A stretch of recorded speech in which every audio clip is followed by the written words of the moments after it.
মহানায়ক উত্তম কুমার কিছু নায়িকার দাদাও ছিলেন। তাদেরই একজন শকুন্তলা বড়ুয়া।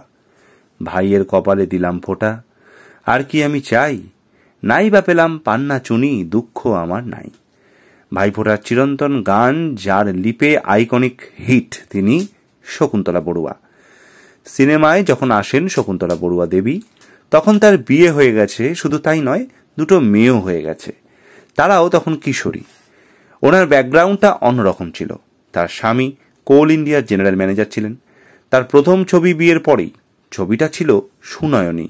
ছোটবেলা থেকে গান গাইতেন, রেডিওতে গেয়েছেন। ভূপেন হাজারিকাই কি ফিল্মের দূত হয়ে এলেন আপনার জীবনে? এই প্রশ্ন তিনি করায়, অর্থাৎ তাকে করায়, তিনি বললেন হ্যাঁ, কতটা তাই। গানের সূত্রেই ভূপেন হাজারিকার যোগাযোগ। উনি প্রথম সিনেমার শুটিং দেখতে নিয়ে যান। কেমন করে হয় সিনেমা সেটাই শুধু দেখতে ওখানে গিয়েছিলেন, কিন্তু হয়ে গেল ভাগ্য বদল। প্রথম ছবিতেই হিরো উত্তম কুমার। সুনয়নী ছবিটা প্রথমে করছিলেন শচীন অধিকারী। তখন ছবিটার নাম ছিল গান্ধারী, অন্ধ মেয়ের রোল। তারপর ছবিটা শচীনবাবু সুখেন দাসকে দিয়ে দেন। সুখেন দাস ডিরেক্ট করলেন।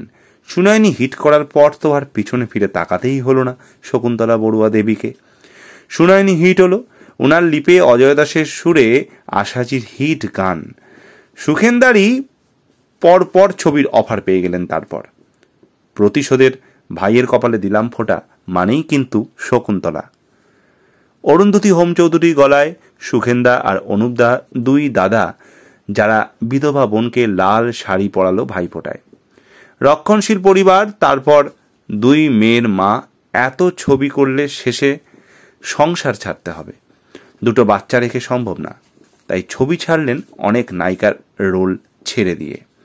মাঝে একটা গ্যাপ নিয়ে আবার অঞ্জন চৌধুরীর ছবি শত্রু দিয়ে দ্বিতীয় ইনিংস শুরু। কিন্তু তার আগেই যোগবিয়োগ ছবিতে ক্যারেক্টার রোলে নেমে গিয়েছেন। কারণ তিনি কখনো জীবনে প্রথম থেকেই ছবির নায়িকা হবেন সেটা টার্গেট করে আসেননি। তার মনের মধ্যে সবসময় ছিল একটা ভালো অভিনেত্রী হবেন। তরুণ মজুমদারের আপন আমার আপনে উন্মাদিনী মায়ের চরিত্রে কি সবচেয়ে কঠিন রোল করেছেন? বদ্ধ উন্মাদ আস্তে আস্তে ভালো হচ্ছে, সেটাকে ফুটিয়ে তোলার জন্য তার কাছে একটা চ্যালেঞ্জ ছিল বটে সেই রোলটা। মানুষ মনে রেখেছে সেই রোলটাকে। তরুণ মজুমদার বিশ্বাস করে রোলটা দেন। তারপর ভালো ভালো রোল পেয়েছেন। অভিনয় করেও ভালো লেগেছে তুফান, বদনাম প্রভৃতি ছবিতে। একটা ছবি করবেন বলে 300 বার বা তারও বেশি ছবি করা হয়ে গিয়েছে জীবনে। শকুন্তলা বড়ুয়া একটা সাক্ষাৎকারে বলেছেন, চলচ্চিত্র জীবনে প্রথম নায়ক উত্তম কুমার। তারপর প্রচুর নায়কের সঙ্গে কাজ করেছি আমি এত বছরের অভিনয় জীবনে, কিন্তু দ্বিতীয় কাউকে বলতে পারবো না যে যিনি উত্তম কুমারের ধারে কাছে এসেছেন। ওর গাম্ভীর্য, হাঁটাচলা, কথা বলা মাপে মাপে। এখনকার হিরোরা তো সবাই চিৎকার করে কথা বলেন। আজকাল গাড়ি থেকে নেমেই আকাশের দিকে তাকিয়ে চিৎকার করে হাই বলে একটা লাভ দেন, যাতে মিডিয়া দেখতে পায়। এই তো উত্তম কুমার ছিলেন হিমালয়। উনি সবসময় গাড়ি থেকে নেমে মাথা নিচের দিকে করে তাকিয়ে হেঁটে যেতেন, কারণ উনি তো উপরের মানুষ। ওকে সবাই মাথা উঁচু করে দেখত। এই কারণেই উত্তম কুমারের বিকল্প আজও এলো না, আর আসবেও না। উত্তম কুমারের সঙ্গে অভিনয় করতে গিয়ে প্রেমে পড়ে যাননি কখনো? এই প্রশ্ন করায় তিনি বললেন, আমি যখন যা চরিত্র করেছি তার মধ্যেই থাকতাম। তখন আমি মিসেস বড়ুয়াও নই। রাজনন্দিনী ছবিতে উত্তম কুমারের সঙ্গে কাজ করছি, তখন আমি সুলোচনা বাইজি। তখন উনি আবার প্রেমিক। মন প্রাণ দিয়ে সেটুকু করেছি। আমি তো উত্তম কুমারকে দাদা বলে ডাকতাম। আমার প্রথম ছবিতে উনি দাদা। সেই দাদা বোনের সম্পর্কটা জীবনের শেষ দিন পর্যন্ত একই ছিল। ওর জন্য মেয়েরা পাগল হয়ে যেত, এটা সত্য। আমি তো নিজের চোখে দেখেছি, শ্যুট করেছি। আমি আর উত্তমদা পাশাপাশি বসে আছি খাটে, ভর্তি ক্যামেরা, ভর্তি মিডিয়া। একটি মেয়ে দৌড়ে ছুটে এসে পিছন দিয়ে খাটে উঠে আমাদের দুজনের মাঝখানে মুখটা গলিয়ে দিল। দাদার ঘাড়ের পাশে ওর মুখ। ওই যে আমাদের ছবি তোলা হচ্ছে, ওরও ছবিটা উঠে গেল। আমি তখন বুঝতে পেরেছি দাদার ইমেজ নিয়ে কেন রটনা রটে। লোকে যে বলে উত্তম কুমার মেয়েদের দেখলেই খেয়ে ফেলবে, তা নয়। মেয়েরাই ওকে উত্ত্যক্ত করত, নিজেদের সস্তা করত। আমার নিজের চোখের সামনে দেখাতো। উনি নির্বিকার থাকতেন বা বলতেন একটু সরে যান। অন্যদিকে ভাবতে গেলে যদি কোনো মেয়েকে কিছু করে থাকেনও, সেটা সেই মেয়েটার দোষ। সেও সুযোগ নিয়েছে। তুমি যদি ঘাড়ে গিয়ে পড়ো, সে যদি সুযোগ পায়, কতক্ষণ দুর্বলতা ঢেকে রাখা সম্ভব? সে কেন সুযোগ নেবে না? আমার চোখে উনি একটা আইডিয়াল মানুষ। আমি যখন এসেছিলাম ইন্ডাস্ট্রিতে আরও অনেক বেশি সুন্দরী ছিলাম, কই, উত্তম কুমার তো আমার থেকে কোনো সুযোগ নেননি, নেভার, বরং আগলে রেখেছিলেন।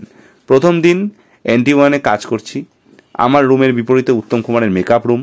আমি শুনতে পাচ্ছি উত্তম কুমার ফোন করে বেনুদিকে, অর্থাৎ সুপ্রিয়া দেবীদিকে বলছেন, বেনু, আমার লাঞ্চে যখন খাবার আসবে তার সঙ্গে যেন শকুন্তলারও খাবার আসে।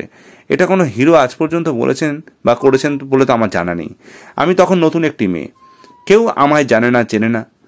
আমি তো দেখিনি কোনো নবাগতা নায়িকাকে কোনো সুপারস্টার হিরো এই সম্মান দিচ্ছেন। উত্তম কুমার এই জন্যই আলাদা, মানে ভাবা যায় না। ওনার মনটা ঠিক বুঝলো না, কিন্তু আমি বুঝেছি যে ওনার মনটা কত বড় ছিল। আরও বলবো, আমাকে যেভাবে উনি অভিনয়ে হেল্প করেছেন, ওই অন্ধমের রোলে প্রথম দিন প্রথম শটেই ধরুন না, পৃথিবীর কেউ দেখতে পেল না।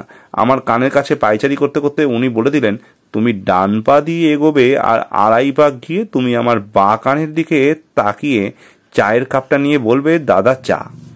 ফার্স্ট শট একেবারে ওকে। সবাই ভাবলো যে নতুন মেয়ে, ফার্স্ট শট ওকে হয়ে গেল, বাবা এলেম আছে। কিন্তু কেউ জানতেই পারলো না ওকে হওয়ার টিপসটা কিন্তু দাদাই দিয়েছিলেন।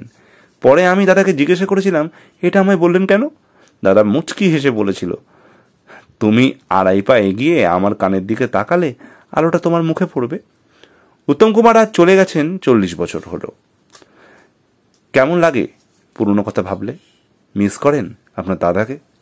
দাদা থাকাকালীন ময়রা স্ট্রিটের বাড়িতে গেছি, গান শুনিয়েছি দাদাকে। দাদা চলে যাওয়ার পরেও বেনুদির কাছে গেছি ওই বাড়িতে। তখন বেনুদিকে বলতাম, এলেই খালি গান গাইতে বলো তুমি, চলো গল্প করি আমরা একটু। তখন বেনুদি আমায় বলেছিলেন, তুই হারমোনিয়ামটা বাজালে দাদা খুব খুশি হতো রে। তুই জানিস এই হারমোনিয়াম কে কে হাত দিয়েছেন? R.D. বর্মন, গুলজার সাহ, হেমন্ত মুখোপাধ্যায়, শ্যামল মিত্র, আরতি মুখার্জি, আর তোদের দাদা তো বটেই। আর তুই বাজিয়েছিস শকুন্তলা। আজ বেনুদিও নেই, সেই ময়রা স্ট্রিটের ফ্ল্যাটটাও নেই। বেনুদির রান্নার কিছু রেসিপি আজও রয়ে গেছে আমার কাছে, আমার এক বুক আদর ভালোবাসা। এতক্ষণ যে প্রতিবেদনটি পাঠ করছিলাম সেটি নেওয়া ফেসবুকের ফিল্মি ডি নামক একটি পেজ থেকে। তার জন্য জানাই আমার ইউটিউব চ্যানেল, যার নাম এন্টারটেইনার অনি, তার থেকে অসংখ্য কৃতজ্ঞতা। নমস্কার, খুব ভালো থাকবেন।